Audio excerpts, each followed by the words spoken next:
Nós daremos sequência à exposição do Salmo 119. Abram lá as suas Bíblias, no Salmo 119. Nós estamos neste ano com a proposta de expormos este Salmo e vemos como a palavra se encontra e converge com as Escrituras. É um Salmo que também fala sobre a palavra de Deus. E nós chegamos no quarto parágrafo aqui. Se você quiser um ganho extra com as pregações, você pode aprender o alfabeto hebraico. Talvez na sua Bíblia tenha um títulozinho em cima de cada trecho que estamos pregando, porque são 8 versículos com a letra Aleph, que é a primeira mensagem, 8 versículos com a letra Bet, 8 versículos com a letra Gimel, e agora nós chegamos no Dalet, quarta letra do alfabeto hebraico. Significa que esses 8 versículos, que vão do versículo 25 até o versículo 32, começam, são frases, 8 frases que começam com o que seria uma letra D, letra Dalet no alfabeto hebraico. Eu vou ler para vocês o trecho, e depois nós iremos para a exposição. Salmo 119, a partir do versículo 25 até o versículo 32. O texto diz assim: Agora estou prostrado no pó, preserva a minha vida conforme a tua promessa. A ti relatei os meus caminhos e tu me respondeste. Ensina-me os teus decretos. Faz-me discernir o propósito dos teus preceitos. Então meditarei nas tuas maravilhas. A minha alma se consome de tristeza. Fortalece-me conforme a tua promessa. Desvia-me dos caminhos enganosos. Por tua graça, ensina-me a tua lei. Escolhi o caminho da fidelidade, decidi seguir as tuas ordenanças. Apego-me aos teus testemunhos, ó Senhor. Não permitas que eu fique decepcionado. Corro pelo caminho que os teus mandamentos apontam, pois me deste maior entendimento, ou me alargou o coração, como algumas versões dizem. E nós logo veremos o que significa. Vamos orar. Senhor, estamos mais uma vez diante da tua palavra, mais um trecho deste belo salmo que enfatiza a tua revelação para nós e, consequentemente, o próprio Senhor. E que ao lermos e passarmos esse tempo meditando sobre esse trecho, que o teu Espírito fale aos nossos corações, nos ensina, Deus, o clamor que o salmista traz aqui, por um ensino da tua palavra, é o mesmo clamor que nós trazemos nessa noite, Deus. E dizemos como ele: ensina-nos a tua palavra nessa noite, para que as nossas vidas sejam transformadas por ela. Nós oramos, clamamos pelo teu auxílio, fazemos em nome de Jesus. Amém. De maneira curiosa, o Dani trouxe aqui na ceia uma meditação sobre Lamentações, um texto em que o profeta Jeremias está abrindo, rasgando o seu coração diante de Deus, por causa de tudo que estava acontecendo ali com o povo. E não sei se vocês já perceberam um certo padrão, mas geralmente, depois de um momento de tristeza, de algum problema que passamos, de algum momento de muita aflição, se isso bem superado, pode produzir uma vida mais forte, uma vida de uma decisão muito maior. Por exemplo, Wolverine passou por isso. Vocês lembram da história do Wolverine? Quem não lembra, por favor, vai pesquisar, né? Vai assistir, vai se envolver aí com o Wolverine. É o meu super-herói preferido, né? Sempre falo para o Matias, vista a sua vida aí não conhecendo o Wolverine, né? Passou por uma grande tristeza, viu a morte do seu pai, teve uma série de questões ali, mas juntou tudo isso para depois virar o melhor super-herói da história, depois do Chapolin Colorado, né? Aí o Wolverine. Mas a gente tem exemplos na Bíblia também. Lembra Elias, lá no meio da caverna, depois de fazer tudo o que ele fez ali, numa tristeza mortal, falando para Deus: só sobrou eu e mais ninguém, e eu estou sozinho, e estou numa tristeza profunda. E quando Deus trata com ele, quando Deus ergue novamente a vida dele, ele sai daquela caverna e volta a ser aquele profeta que ele era antes, nomeando reis, fazendo um monte de tarefas que Deus tinha dado para ele fazer. Momentos de tristeza, momentos de lamento, se bem tratados diante de Deus, nos conduz a momentos de convicção, de decisões em nossa vida. E é exatamente isso que o salmista vai fazer aqui.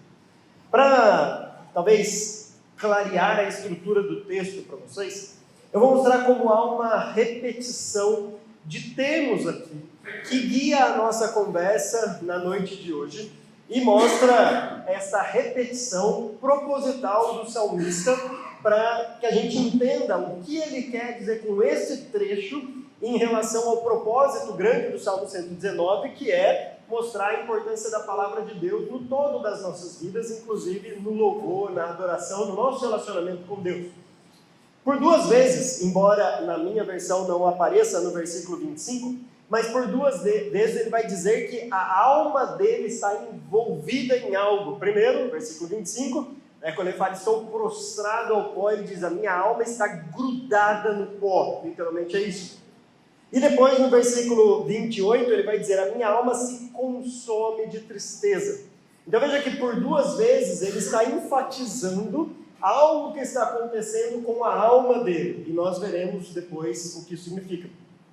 Essa palavrinha grudada, esse verbo grudado no hebraico, começa com a letra D e inicia esses dois versículos. Agora, tirando um, todos os outros vão iniciar com a palavra caminho. Ou seja, tirando esses dois versículos, tirando um, sobram 5, e os 5 ele vai iniciar com a mesma palavra, a palavra Derek, que começa também com a letra D, caminho. Isso não é à toa, não é porque faltava vocabulário para o salmista para colocar 8 versículos e iniciar com a letra D. Tem um monte de palavras com a letra D que você podia começar para dar certinho 8 versículos com a letra D. Mas essa ênfase que ele dá no caminho, vocês vão ver que tem total relação com essa ideia da alma prostrada diante de Deus. E o que vai acontecer com a alma depois que ele chega diante de Deus. E isso tem total relação com este caminho. Então guarde isso. Guarde essas palavras. Guarde essa palavra grudado.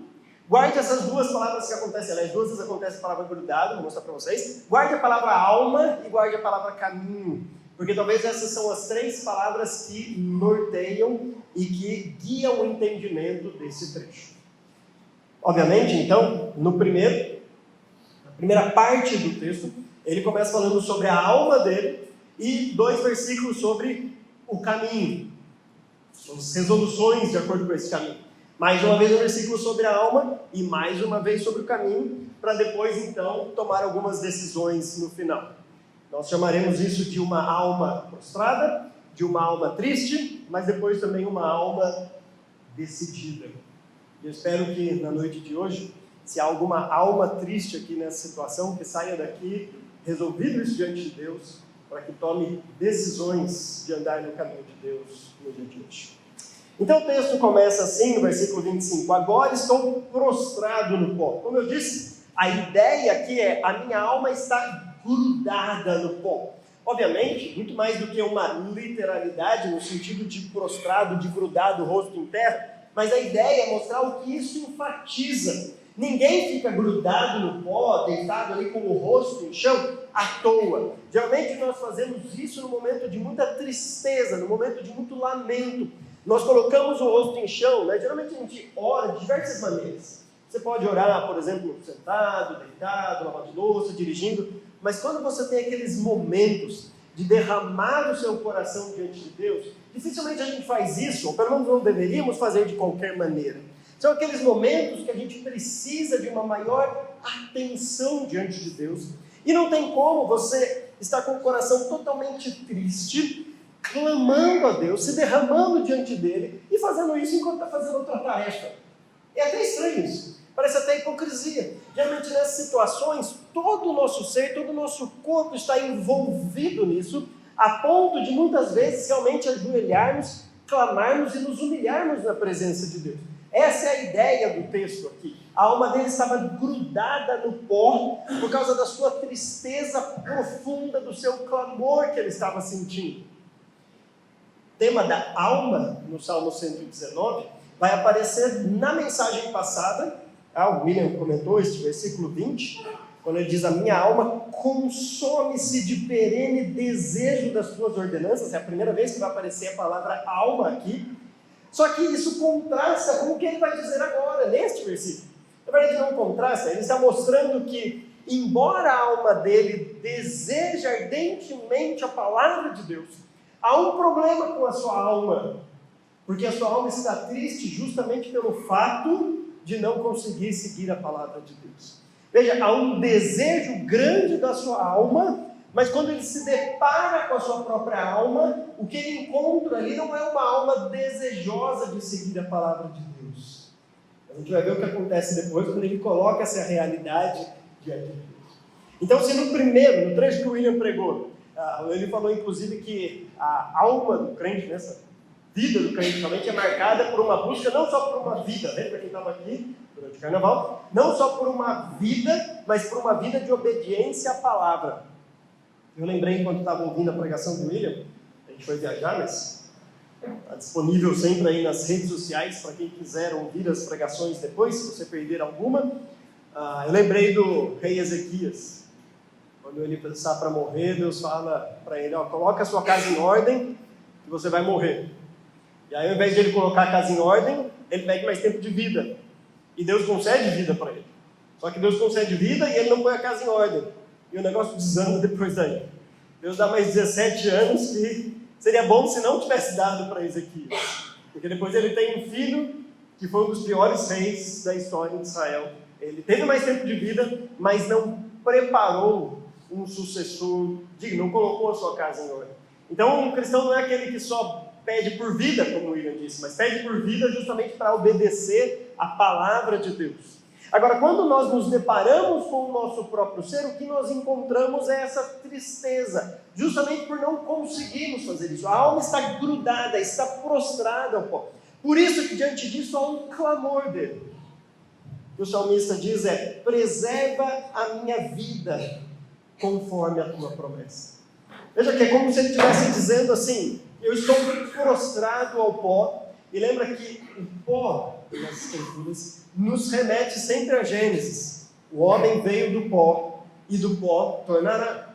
Então ele diz: eu estou tão prostrado no pó, minha alma está tão triste, que eu estou a ponto de desfalecer. E só Deus, diante dessa situação, para preservar a sua vida. E essa preservação da vida acontece somente mediante a promessa de Deus. Lembra que essa palavra promessa, naquela primeira mensagem introdutória que eu dei, mostrei que são 8 termos que o Salmo 119 vai usar como sinônimo de palavra de Deus. Lembra? Mandamento, estatuto, lei, palavra. E um deles é esta promessa. Então não é que o salmista tinha uma promessa de que a vida dele ia ser preservada, e diante dessa promessa específica que ele recebeu sobre uma suposta preservação da sua vida, ele estivesse clamando a Deus.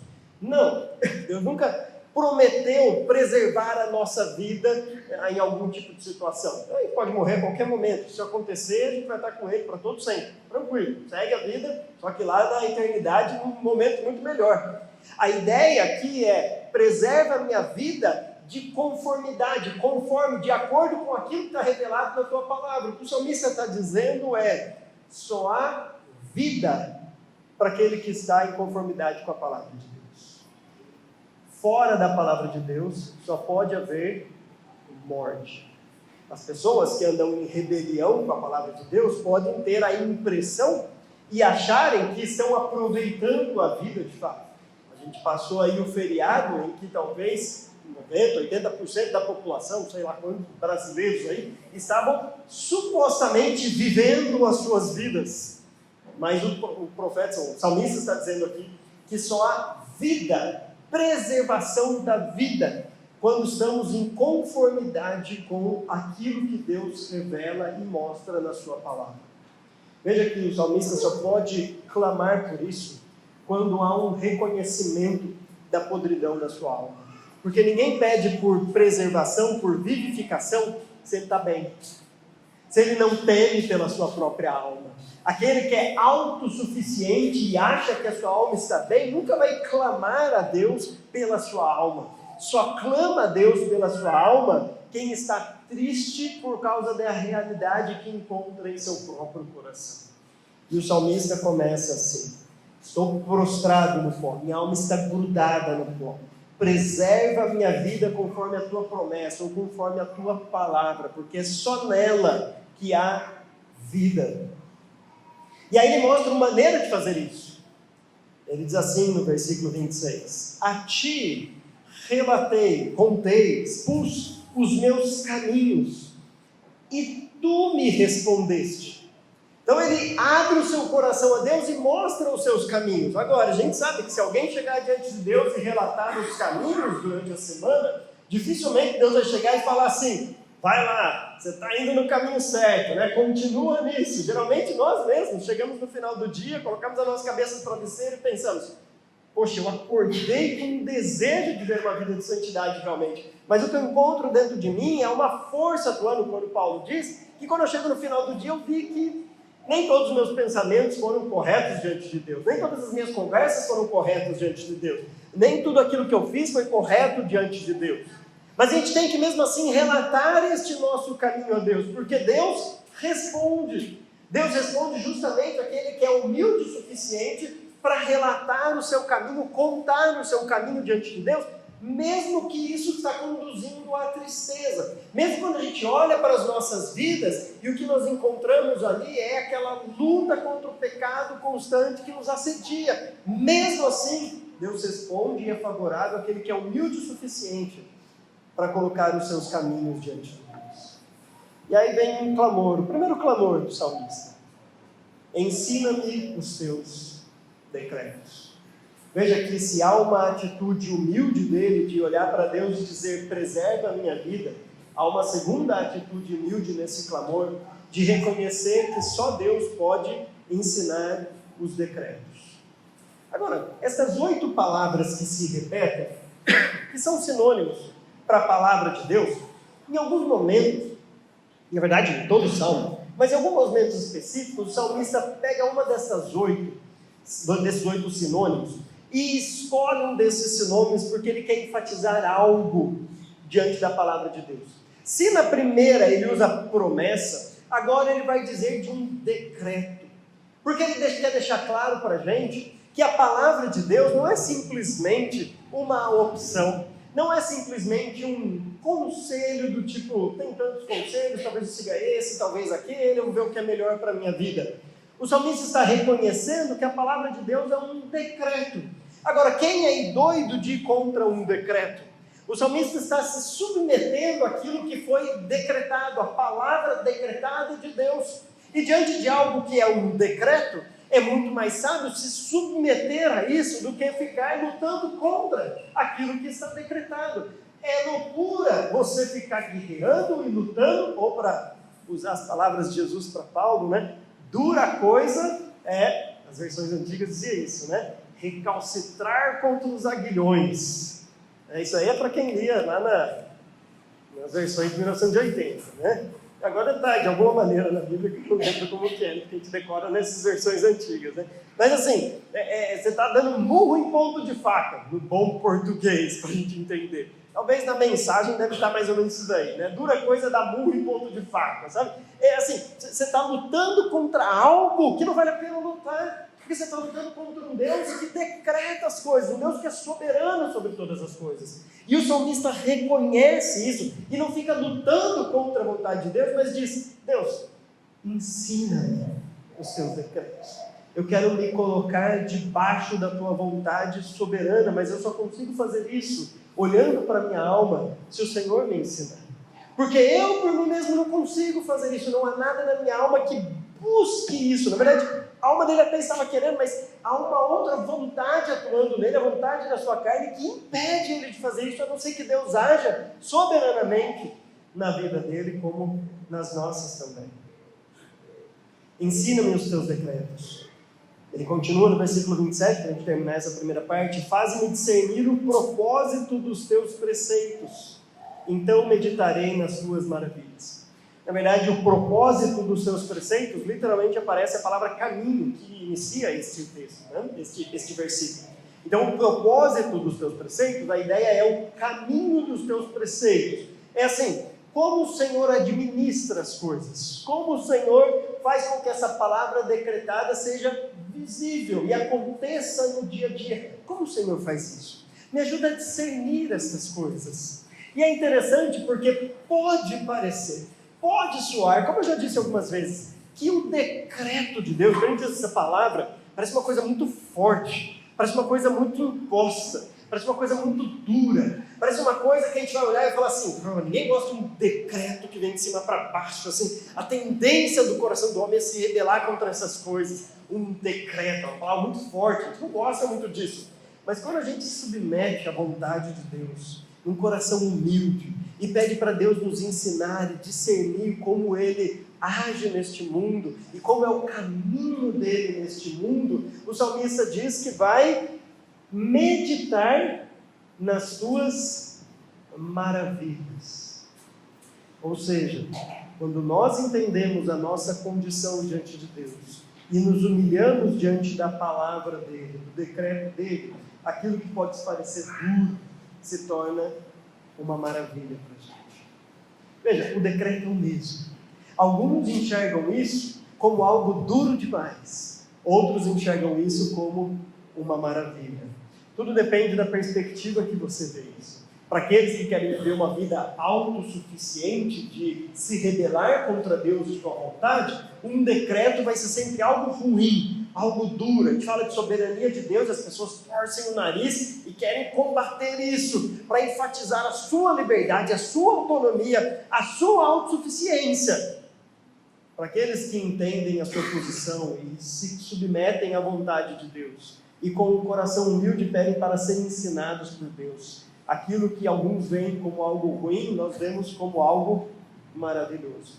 O salmista termina essa primeira etapa dizendo: eu vou meditar, eu vou contemplar, eu vou conseguir ver a beleza dos teus decretos, a maravilha que há nos teus caminhos. Lembra o que o profeta vai dizer para a gente? Que os caminhos de Deus não são os nossos caminhos. O pensamento de Deus não são os nossos pensamentos. Deus fala: eu sei os pensamentos que tenho ao seu respeito. Eu sei os caminhos que tenho ao seu respeito. E aí a nossa atitude diante disso, ao invés de nos rebelarmos contra o pensamento e contra o caminho de Deus, é dizer: Deus, então nos ensina. Nos ensina o que o Senhor tem para a gente. Nós queremos nos submeter a isso. Nós queremos contemplar as maravilhas do teu decreto e da tua vontade. Quase que num paralelismo, como se ele estivesse repetindo para enfatizar aquilo que acabou de acontecer, ele vai agora para o versículo 28. A minha alma se consome de tristeza. Veja que é quase um paralelo para a minha alma estar grudada no pó, estar prostrada no pó. Se antes essa expressão era muito metafórica, a gente explicar o que é grudado no pó, o paralelo agora deixa bem claro. A minha alma se consome de tristeza. E veja como há um paralelo de termos, inclusive. Se ele diz: preserva a minha vida conforme a tua palavra, lá no versículo 25, agora ele diz: fortalece-me conforme a tua promessa. Veja, preserva a minha vida conforme a tua promessa, fortalece-me conforme a tua promessa. Esse termo fortalecer aqui pode ser traduzido por estabelecer ou ser colocado de pé. O que o salmista está dizendo é: Deus, eu estou triste quando eu encontro a condição da minha alma, que deseja, assim como nós vimos no versículo 20, pelos ensinos, pelos decretos de Deus, pela palavra de Deus. Mas que ao deparar com a realidade de quem nós somos, o que nós encontramos ali é um coração duro, que não quer fazer a vontade de Deus. E isso nos traz tristeza, isso nos aborrece, porque a gente acorda querendo ver uma vida de santidade. Se você é um cristão, você acorda falando: eu quero ver uma vida de santidade. Mas como Paulo, a gente encontra leis debatendo no nosso corpo, o espírito e a carne guerreando, e muitas vezes nós pecamos e nos entristecemos. O salmista está dizendo: Deus, é só o Senhor que vai me estabelecer novamente, que vai me levantar novamente. Ou seja, é só o Senhor que vai transformar essa tristeza de alguém que está prostrado numa vida agora que pode andar novamente ereto, em pé, nesses caminhos de Deus. Por isso que ele diz: fortalece-me. A ideia é assim: me coloque em pé, me estabeleça novamente. Veja que não há um pingo de autossuficiência no texto. Os coaches ficariam doidos. Porque em nenhum momento o salmista diz, mas eu posso, eu consigo, eu sou forte. Né? Os outros diriam, confie em você mesmo, vai lá, campeão, se coloque de pé, vença. Chega a segunda e diz, essa semana, bata no peito. Não há um pingo de teologia do coach aqui, o que há é justamente o contrário. É o salmista prostrado ali, rosto em terra, e dizendo, Deus, só o Senhor para me estabelecer novamente. Só o Senhor para me colocar de pé novamente. Porque se eu for confiar nas minhas próprias forças, o que eu vou encontrar é tristeza, é desânimo. O que eu vou encontrar é um rosto prostrado no pó, diante da incapacidade de obedecer a tua palavra. Versículo 29. Desvia-me dos caminhos enganosos. Por tua graça, ensina-me a tua lei. Veja que dentro desse paralelo, um trecho vai explicando o outro. Se de cima ele disse, a ti relatei os meus caminhos, agora ele diz, desvia-me dos caminhos enganosos. Ou seja, você vai ver que há um paralelo, versículo 26, 25, 26, e agora esses versículos 27, há um paralelo entre eles. O que ele relatou então para Deus ali nos primeiros versículos? Foram esses caminhos enganosos. Foram os caminhos que fez com que ele tivesse prostrado triste. E agora ele está clamando a Deus, me desvia destes caminhos enganosos. Me tira desses caminhos. Veja que só vai haver 2 caminhos aqui para seguir. Os salmos enfatizam isso, desde o Salmo 1, que eu mostrei na primeira mensagem, que é um dos salmos introdutórios de todo o livro do Saltério. Mas todos os salmos vão sempre mostrar que há 2 caminhos para seguir. E é justamente um caminho que vai conduzir a uma vida de felicidade diante da vontade de Deus e aquela vida ímpia, aquela vida de tristeza daquele que se rebela contra a vontade de Deus. Então, se ao mesmo tempo ele diz, desvia-me dos caminhos enganosos, no versículo 30 ele fala, escolhi o caminho da fidelidade. Agora, o que mudou? O que mudou para um salmista que antes estava prostrado no chão, prostrado no pó, triste com a sua própria alma diante da realidade que ele encontrava ali, para agora um salmista que fala, eu decidi andar pelo caminho da felicidade. Você fala, algo aconteceu entre a tristeza dele, ele se prostrava ali triste, e essa agora decisão que ele traz agora. O que mudou diante disso? Foi ele ver quem realmente ele era? Olha o que se encontra no meio destes versículos. Desvia-me dos caminhos enganosos, por tua graça, ensina-me a tua lei. Irmãos, o que o salmista está reconhecendo aqui é que se não fosse a graça de Deus, nós nunca conseguiríamos tomar decisões boas e corretas diante de Deus. Veja, o salmista não exclui a realidade de que eu e você temos que tomar boas decisões diante de Deus. Ele não diz isso. Ele não diz assim, Deus, eu estou prostrado e agora, vai lá, é contigo e eu estou aqui e vou ser somente conduzido como um fantoche nas coisas. Não está dizendo isso. Mas ele está dizendo, é justamente pela tua graça, pela tua ação soberana que agora eu vou ser capaz de tomar boas decisões. Agora eu vou decidir pelo caminho da fidelidade. Veja, ele está relatando a Deus o que encontrava no coração dele, na sua alma, os caminhos enganosos. Ele colocou isso diante de Deus e encontrou uma resposta positiva. Ele encontrou graça. Ele encontrou misericórdia de Deus. Veja, quando nós colocamos a nossa situação diante de Deus, nós não encontramos julgamento de Deus. Não que Deus ignora o mal, mas nós encontramos a graça porque o julgamento já foi realizado na pessoa de Jesus Cristo. Aquele que chega humilde diante de Deus e diz, Deus, o que encontra no meu coração, o que está no meu coração são esses caminhos enganosos. E eu estou triste por isso, eu estou prostrado diante disso. E eu quero que essa realidade mude. Há algo na minha alma, o Espírito está agindo, porque eu desejo uma mudança. O que nós encontramos quando nós nos colocamos diante de Deus, o Deus de Hebreus vai dizer, aproxime-se do trono da graça. O que nós encontramos é graça, não porque Deus ignora o pecado, mas porque o caminho enganoso foi pago por Cristo na cruz. E esta graça que agora Deus está disponível para nós, é aquilo que faz essa mudança no salmista. A alma que antes estava triste, agora é uma alma totalmente decidida. É aquele herói que abandona a tristeza e decide fazer algo diferente diante disso. É Elias que sai da caverna e agora volta a ser o profeta que ele era antes. Foi basicamente o que aconteceu comigo no momento da minha conversão. O momento da minha conversão foi precedido por um momento de uma tristeza profunda, talvez um dos momentos mais tristes da minha vida, diante de várias coisas que aconteceram no ano de 1995, 94 para 95. E diante dessa tristeza profunda, Deus demonstrou a sua graça e me salvou. A graça de Deus faz com que profundas tristezas se transformem em boas decisões daquele que agora vai seguir os caminhos de Deus.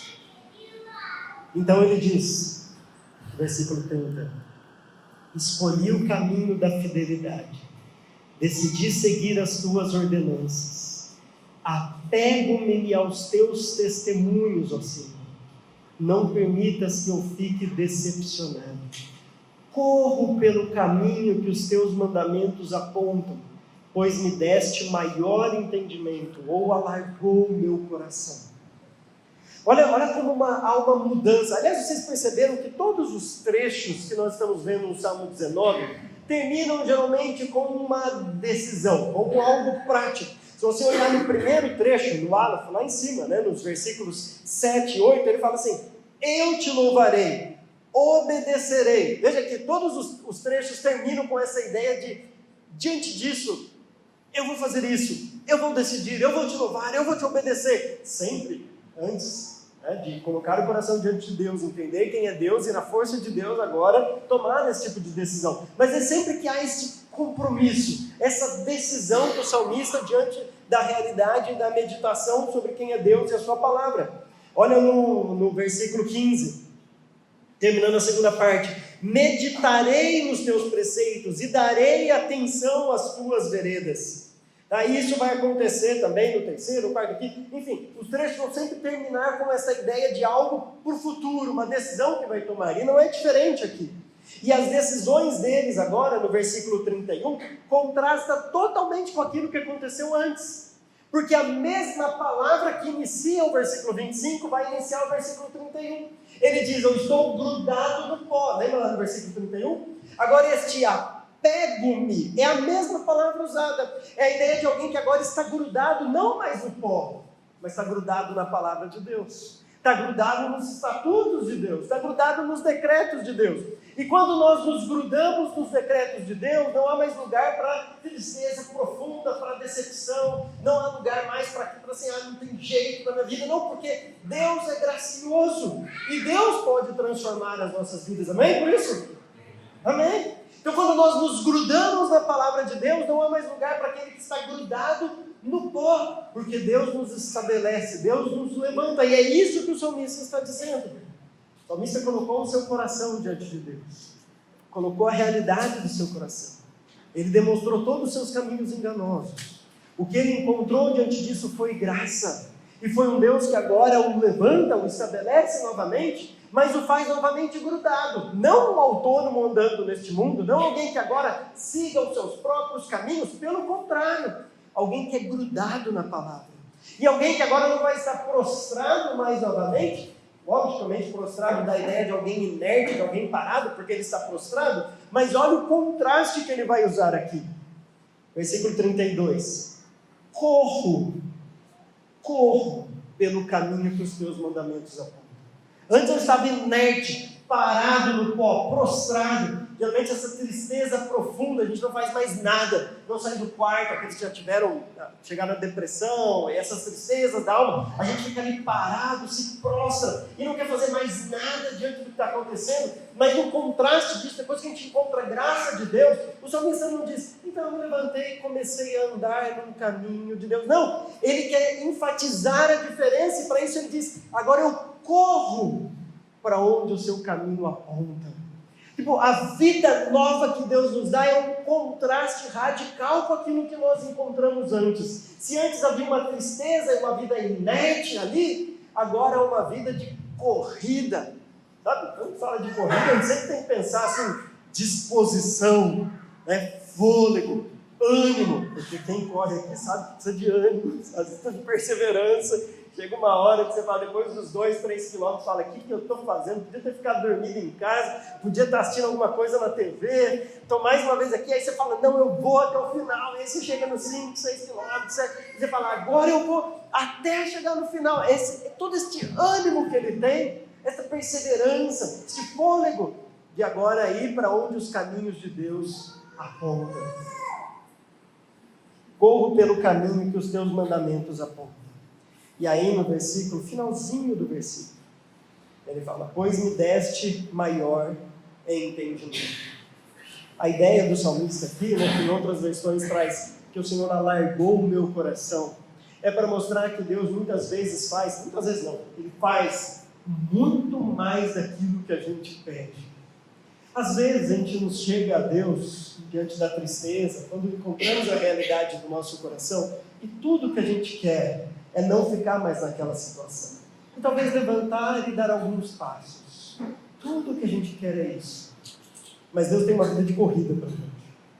Deus nos surpreende a cada dia. Deus só não nos tira daquela situação, o que para a gente já era suficiente. A gente não quer ficar naquela situação triste, prostrado, grudado ao pó. E talvez nosso pensamento é tão simples, só isso está bom. Quando na verdade Deus quer alargar o nosso coração, quer aumentar o nosso entendimento. Se a gente pede para Ele nos ensinar a palavra, Ele vai sim fazer isso e vai nos mostrar a palavra a cada dia. Ou você acha que Deus não tem o maior interesse que seu povo conheça a sua palavra, que o Espírito Santo aplique a palavra de Deus nos nossos corações? Se você ora por isso, você vai se surpreender toda vez que abrir a sua Bíblia em casa. Você vai ver como Deus abre os seus olhos, como o William falou na mensagem passada. Deus abre os olhos e esclarece o entendimento, e a gente começa a entender cada vez mais da palavra, e isso vai nos empolgando na leitura. E conforme a gente conhece a vontade de Deus, a gente diz, é para essa vontade que eu quero correr. Deus alarga os nossos corações, Deus abre o nosso entendimento e nos dá prazer nesse novo estilo de vida. É isso que o salmista está colocando aqui diante de Deus. Deixa eu terminar trazendo 2 aplicações para a gente na mensagem de hoje. A primeira delas,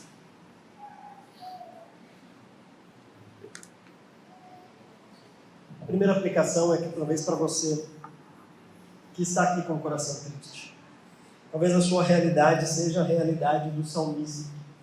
Talvez na sua semana, ou um mês, ou o ano mal começou e você já está triste, prostrado no pó. Isso acontece com a gente.